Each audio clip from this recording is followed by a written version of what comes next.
જય શ્રી કૃષ્ણ, જય સોમનાથ. સવારે વહેલા ઉઠીને ભગવાનના દર્શન કરીને હું સ્કૂલે વયો ગયો.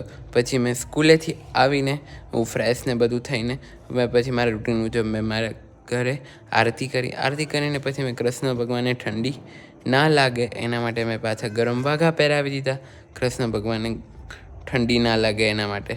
અને ત્યાં મમ્મીએ મને મસ્ત મજાની પાઉંભાજી બનાવી આપી હતી, તો મેં પાઉંભાજી જમી લીધી.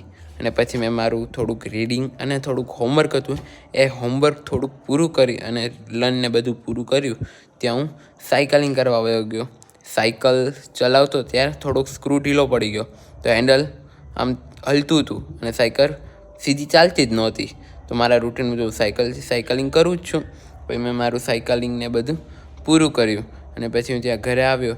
ત્યાં મેં મારા ઘનશ્યામ મહારાજને ટોપોને બધું પહેરાવી દીધું અને ઘનશ્યામ મહારાજને બી ઠંડી ના લાગે એના માટે ગરમ વગાડતો. મળીએ નેક્સ્ટ વ્લોગમાં.